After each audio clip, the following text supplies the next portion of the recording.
Selamun aleyküm arkadaşlar. Nasılsınız? İyisinizdir inşallah. Şimdi de foseptimizin kalıbını çakıvereceğiz.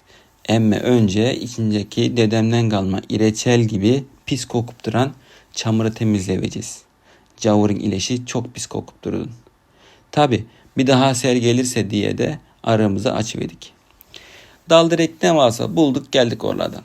Nahal edeceğiz, öyle mi edeceğiz, böyle mi edeceğiz derken tatları belki bir daha kullanırız dedik.